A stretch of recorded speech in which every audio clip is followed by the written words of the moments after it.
तो मूवी की स्टार्टिंग में हम 5 दोस्तों को देखते हैं जो कि रोड ट्रिप पर कहीं जा रहे होते हैं, लेकिन रोड पर जाते जाते कुछ कौवे यानी क्रोज उनकी कार पर अटैक कर देते हैं, जिससे उनकी कार का बैलेंस खराब हो जाता है और उनका एक्सीडेंट हो जाता है। उनको होश नहीं रहता और जब उनकी आंख खुलती है तो उनकी गाड़ी की हालत काफी खराब होती है। हैरत की बात ये थी कि वो दोस्त बिल्कुल ठीक थे, ये कोई ज्यादा चोट नहीं आई थी, लेकिन उनका एक मेल फ्रेंड यानी उनका 5वां दोस्त वहाँ पर नहीं था। तो वो समझते हैं कि शायद वो कोई हेल्प लेने गया हो। अब वो वहाँ पर पुलिस को कॉल करने लगते हैं ताकि वहाँ पर आकर वो उनकी हेल्प कर सकें, लेकिन वहाँ पर मोबाइल सिग्नल्स नहीं आ रहे होते। वो एरिया बिल्कुल सुनसान था, वहाँ पर इनके अलावा और कोई भी नहीं नजर आ रहा था। अब उनमें से एक दोस्त इधर उधर देखने लगता है तो अनएक्सपेक्टेडली उसे वहाँ पर एक घर नजर आता है। अपने दोस्तों से कहता है कि हो सकता है कि हमारा मिसिंग दोस्त भी यहाँ पर गया हो, हमें यहाँ जाकर देखना चाहिए, अंदर तो लाइट भी चल रही है, सकता है कोई हमारी मदद कर दे। वो सारे के सारे दोस्त उस तरफ चलने लगते हैं। उन दोस्तों में से एक लड़की का नाम नैटली होता है। वो क्रॉप्स में इधर उधर चल रही होती है, शायद उसे कोई हेल्प मिल सके,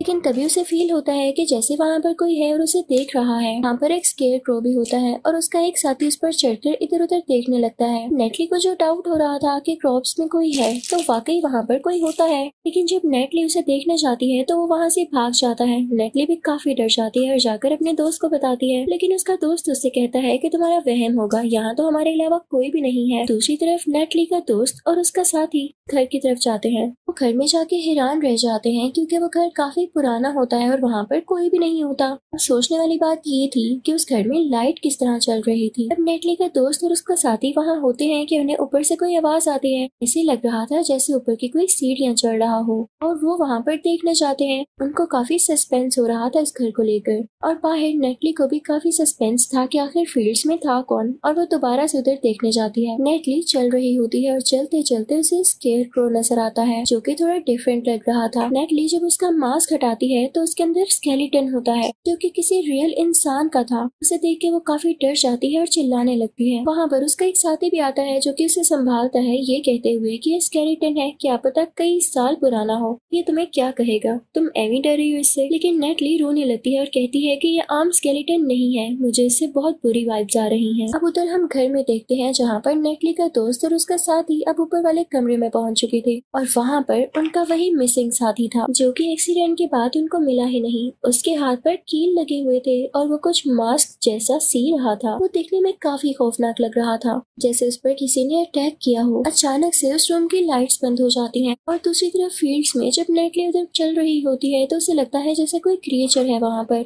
वो क्रिएचर उस लड़की पर अटैक कर देता है। उसके साथी जब उसकी आवाज सुनते हैं तो उसको बचाने के लिए जाते हैं, लेकिन नेटली उन्हें कहीं पर भी नहीं मिल रही होती। नेटली का दोस्त भी वहाँ पर आ जाता है और उसे ढूंढने लगता है और ये देख के वो हैरान रह जाता है कि वहाँ पर एक क्रॉस लगा होता है जिसके ऊपर नेटली की बॉडी लटकाई होती है, लेकिन उसकी नजर उस रस्सी पे पड़ती है जिससे उसकी दोस्त बंधी हुई थी। कोई उस रस्सी को खींच रहा होता है। नेटली का दोस्त डरने की बजाय उस क्रिएचर का पीछा करने लगता है जो कि रस्सी को खींच रहा था। तभी वहाँ पर उनका एक और साथी आता है जो कि नेटली की ये हालत देख के काफी डर जाता है क्योंकि उसकी आंखें सफेद और ब्लैंक हो चुकी थी। वो वहाँ से भागकर अपने दूसरे साथी को भी उसकी कंडीशन के बारे में बताता है। उसके बाद नेटली का दोस्त उस क्रिएचर को देख लेता है, लेकिन इससे पहले कि वो उसको नुकसान पहुंचाता वो नेटली की बॉडी को खोल देता है और अपने साथ लेकर जाने लगता है, लेकिन वही क्रिएचर आकर उन पर अटैक करने लगता है और ये कोई और नहीं बल्कि वही स्केयर क्रो था जो कि मूवी की स्टार्टिंग में हमने देखा।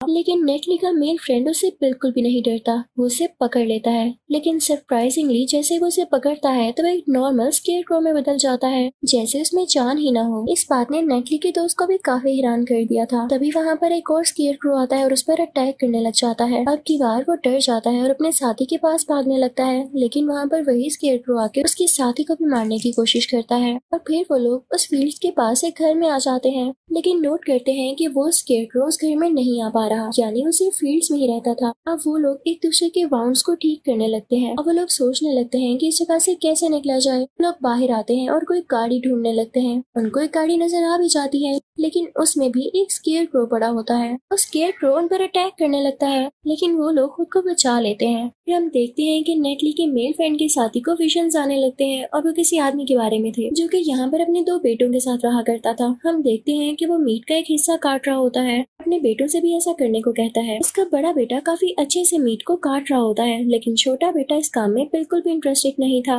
वो ये काम नहीं करना चाहता था। वो इस बात पे अपने फादर को मना करता है तो उसके फादर उसे मारने लगते हैं। यानी उसके फादर का बिहेवियर अपने छोटे बेटे के साथ बिल्कुल ठीक नहीं था। जब नेटली का मेल फ्रेंड ये देखता है कि उसका साथी किसी सोच में गुम है तो उसे जगाता है और कहता है कि होश में आओ, तुम क्या सोच रहे हो। यहाँ पर उसके विजन्स टूट जाते हैं, लेकिन जैसे ही वो होश में आता है तो एक कौवा उसे बहुत बुरी तरह से घूर कर देख रहा होता है। उसे देखकर वो काफी अजीब फील करता है। तभी उस ग्रुप में से एक और लड़का उस रूम में जाता है जहाँ पर काफी अंधेरा होता है और तभी उसे नेटली दिखाई देती है। उसकी भी काफी अजीब हालत थी, उसके हाथ पर कील लगे हुए थे। नेटली भी एक मास्क तैयार करी होती है, बिल्कुल वैसा ही मास्क जैसा स्केयरक्रो ने पहन रखा था। अब वो लड़का नेटली को देख के काफी डर जाता है। वो दरवाजा खोलने की कोशिश करता है लेकिन वो नहीं खुलता। अब वो खिड़की की तरफ बढ़ता है और खिड़की खोलकर बाहर जाने वाला होता है। फिर नेटली की नजर उस पर पड़ती है। वो बिल्कुल पोजेस हो चुकी थी। जैसे ही उसकी नजर खिड़की पर पड़ती है तो खिड़की अपने आप बंद हो जाती है। उसके अंदर उस लड़के का हाथ भी होता है तो उसे काफी बुरी चोट आती है और वो गिर जाता है। इस बात का पता जब नेटली की मेल फ्रेंड को लगता है तो वो अपने बाकी साथियों को लेकर इस रूम की तरफ जाता है कि हम डरेंगे नहीं बल्कि उसका मुकाबला करेंगे। जो चीज हमें डराना चाह रही है आखिर वो है कौन, और हम अपनी दोस्त नेटली को भी फ्री करवाएंगे। लेकिन जब वो लोग अंदर जाते हैं तो देखते हैं कि नेटली बाहर जा रही है। वो फील्ड्स में फिर रही है। अब एक लड़का बोलता है कि उसे एक ट्रक की की मिली है। वो लोग काफी खुश हो जाते हैं कि शुक्र है अब हम यहाँ से निकलेंगे। लेकिन नेटली का मेल फ्रेंड कहता है कि नहीं, मैं अपनी दोस्त को लिए बगैर यहाँ से नहीं जाऊंगा, पहले हमें उसे ढूंढना होगा। अभी उनमें से एनेक वाला लड़का गुस्से से बाहर आता है कि इसका तो दिमाग खराब हो गया है। वो जैसे ही फील्ड्स में खड़ा होता है तो उसे एक विजन आता है जिसमें वो उन दोनों भाइयों को देखता है जिसका उसे पहले भी विजन आ चुका था। वो देखता है कि छोटे भाई ने बड़े भाई को स्टैब कर दिया है। यहाँ पे वो काफी डर जाता है क्योंकि वो भी उसी जगह पर खड़ा होता है। तभी वहाँ पर कोई उसे स्केयरक्रो की जगह पर बांध देता है। तभी वहाँ पर एक स्केयरक्रो आता है जो कि उस आदमी को मारने लगता है जो वहाँ पर लटका हुआ था। तभी उसका दोस्त आ जाता है यानी नेटली का मेल फ्रेंड, तो उसे बचाता है। वो काफी ब्रेवली उस स्केयरक्रो को मार डालता है। क्लासेस वाला लड़का अपने दोस्तों को बताता है कि मुझे कंटिन्यूसली किसी के विजन्स आ रहे हैं और मैं काफी डर रहा हूँ। हो सकता है कि वो लड़का घर के अंदर हो या उसकी सोल। तो उसका दूसरा साथी कहता है कि हाँ, नेटली को भी लगता है कोई विजन्स आए थे जो वो बार बार एक ही जगह की तरफ जा रही है। तो नेटली का मेल फ्रेंड कहता है कि ठीक है, हम उसे अंदर जाके ढूंढेंगे। अब नेटली का दोस्त अंदर चला जाता है, लेकिन बाहर जो एक और लड़का होता है वो क्लासेस वाले लड़के से कहता है कि तुम छोड़ो उसको, हम ट्रक लेके यहाँ से चले जाते हैं, उसका तो दिमाग खराब हो गया है, उसे ना तो नेटली के बगैर यहाँ से जाना है और ना ही कोई इन्वेस्टिगेशन किए बगैर। तो क्लासेस वाला लड़का अपने साथी से कहता है कि तुमने जाना है तो जाओ, मैं अंदर जा रहा हूँ।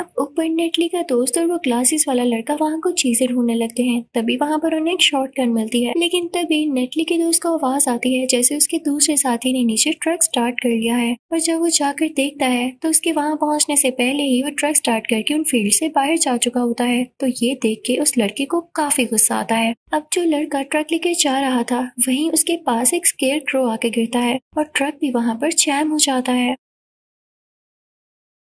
वो लड़का ट्रक से निकलने की कोशिश करता है लेकिन स्केयरक्रो उस पर अटैक करने लगता है और तभी वहाँ पर एक और स्केयरक्रो आ जाता है और वो दोनों एक एक करके उस पर अटैक करने लगते हैं। जब एक स्केयरक्रो उसकी गाड़ी का शीशा तोड़ के अंदर आने लगता है तभी वो लड़का उसका मास्क खींच लेता है जिससे वो स्केयरक्रो बेजान हो जाता है। और तभी उस लड़के को पता चलता है कि तो उनका वही साथी है जो कि शुरू में मिसिंग हो चुका था। हो सकता है कि इसको स्केयरक्रोज नहीं मारा हो और मरने के बाद ये स्केयरक्रो ही बन गया हो। हाँ, ये बात बिल्कुल ठीक थी। यही वजह थी कि जिस पर स्केयरक्रो अटैक करता वो अटैक के बाद अपना मास्क सीने ऊपर चला जाता था क्योंकि वो भी स्केयरक्रो बन चुका होता था, इसीलिए तो इतना खौफनाक लग रहा होता था। नेटली के दोस्त के पास तो शॉटगन होती है तो वो ब्रेवली आगे बढ़ने लगता है, लेकिन तभी उसके सामने नेटली का स्केयरक्रो आ जाता है जिसने मास्क पहना होता है। लेकिन नेटली का दोस्त उसे पहचान लेता है और वो ये समझता है कि शायद ये मेरी दोस्त होगी, मुझ पर अटैक नहीं करेगी। लेकिन नेटली का स्केयरक्रो उस पर अटैक कर देता है और उसे बहुत बुरी तरह से मार देता है। अब यहाँ नेटली का दोस्त नहीं रहा था। वो क्लासेस वाला लड़का काफी डर जाता है। उसको दोबारा से उन दो भाइयों के विजन्स आने लगते हैं। छोटा भाई एक मास्क सी रहा होता है जो कि अपने भाई के मुंह पर लगा देता है और उसे स्केयरक्रो की जगह पर लटका देता है। वो वहाँ से बाहर आता है तो देखता है कि एक कौवा उसको दोबारा से देख रहा है। अब बाकी बच्चे ये दो दोस्त प्लान करते हैं कि हम यहाँ से बाहर जाएंगे और इनको ये बात भी पता चल जाती है कि स्केयरक्रो एक टाइम पे सिर्फ एक ही इंसान पर अटैक कर सकता है।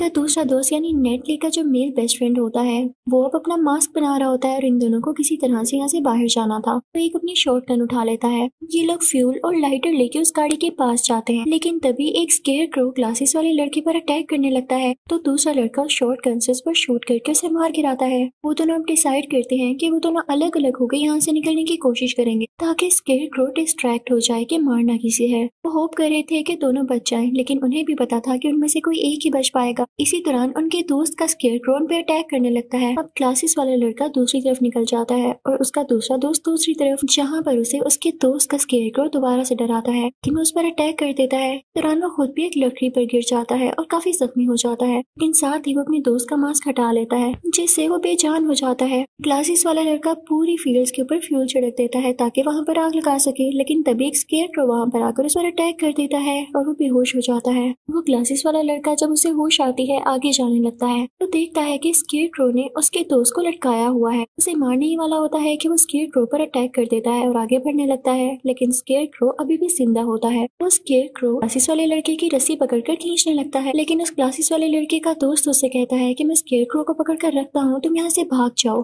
ग्लासेस वाले लड़के का दोस्त उसका साथ दे रहा था, उसके लिए सेक्रीफाइस कर रहा था। स्केयरक्रो उस लड़के को मार डालता है। वो ग्लासेस वाले लड़के के पीछे जाता है। स्कॉट काफी डरा हुआ होता है और काफी वीक फील कर रहा होता है, तो वो रोड पर पहुंचते ही बेहोश हो जाता है, लेकिन तभी वहाँ पर किसी की गाड़ी आती है जो कि किसी कपल की होती है। लेकिन वो स्केयरक्रो भी बिल्कुल उसी ग्लासेस वाले लड़के की तरह वहाँ पर लेट जाता है और अब वो कपल उन लोगों की तरफ बढ़ने लगता है। इस मूवी की एंडिंग यहीं पर हो जाती है और कोई पता नहीं कि स्केयरक्रो इन सबको मार डाले, क्योंकि उसका इस तरह लेटना एक ट्रैप था। Thank you for watching.